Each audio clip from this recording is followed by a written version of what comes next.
Hey, this is Jack Butler, and this video is how do you know what you want? How do you know what you want? And I don't mean what you want like in this moment.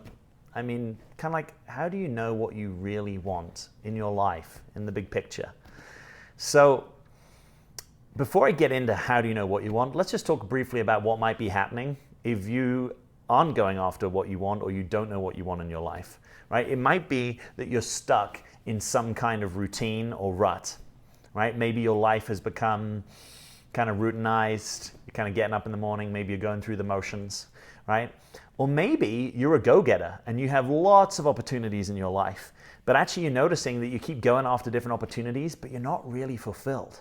You're not really satisfied, right? Or maybe deep down you know the things you want, but you don't believe you deserve them, or you have a fear of getting the things, or you have a fear that you won't get the things, and so that's stopping you starting and taking action.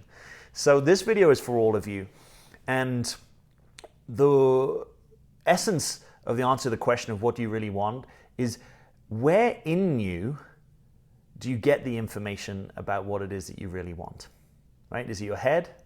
Is it your heart? Is it your body? Just think about that for a moment.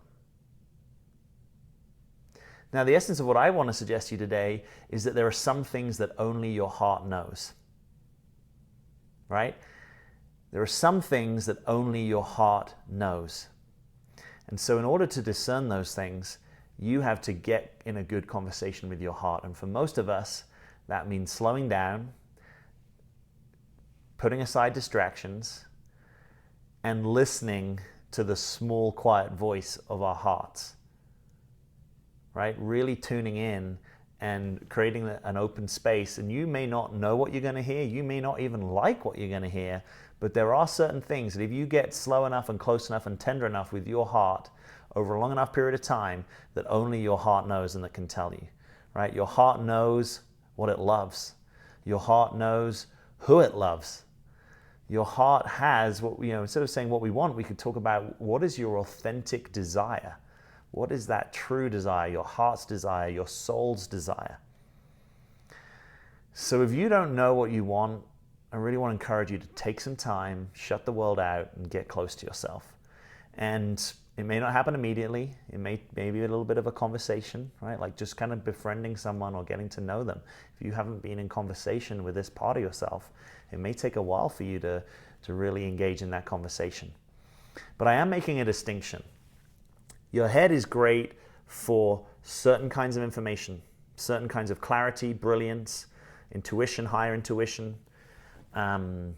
It's good for if coming up with a strategy to go for the things that you want, but it's not good at discerning what it is you want, right? So if you're up in your head a lot, I've got news for you. You're probably not living a heart-centered life. You're probably not really living a life that's rooted in the things that you really want. Just because your head doesn't know them, that's not its function. That's where your heart comes in. Now, there's another place that can also come in, which is your body, right? Some people feel strong desire in their body, right? That might be a desire for pleasure.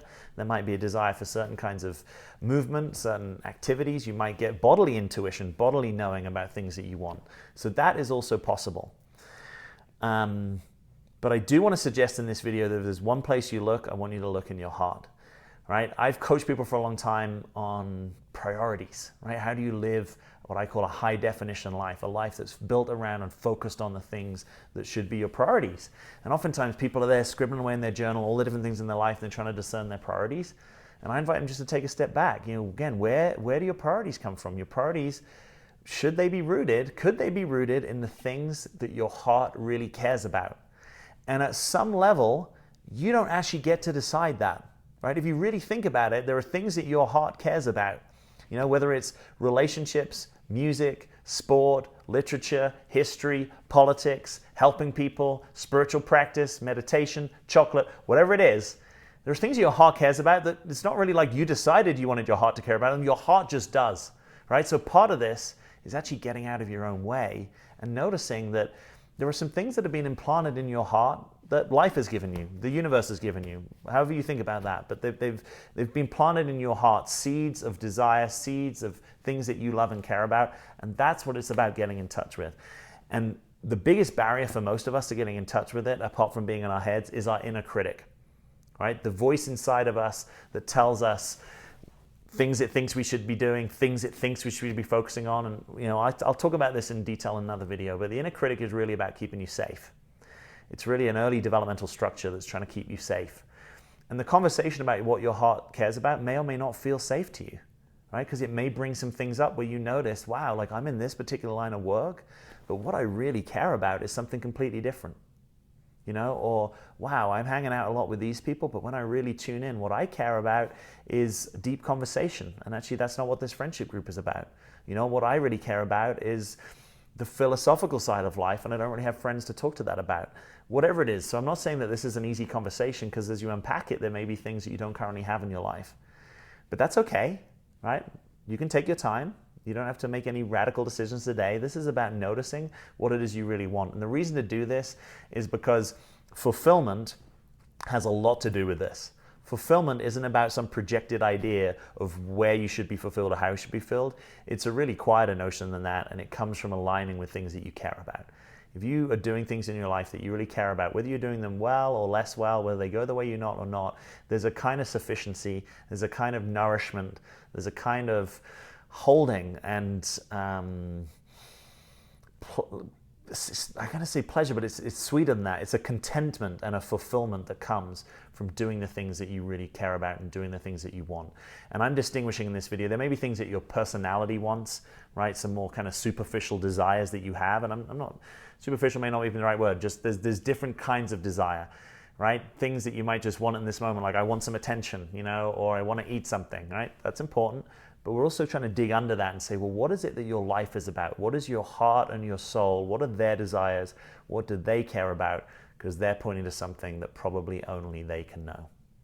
All right, good luck with it. Questions and comments below this video. Please like this video. Please subscribe to the channel. I'm Jack Butler. Thanks for being here.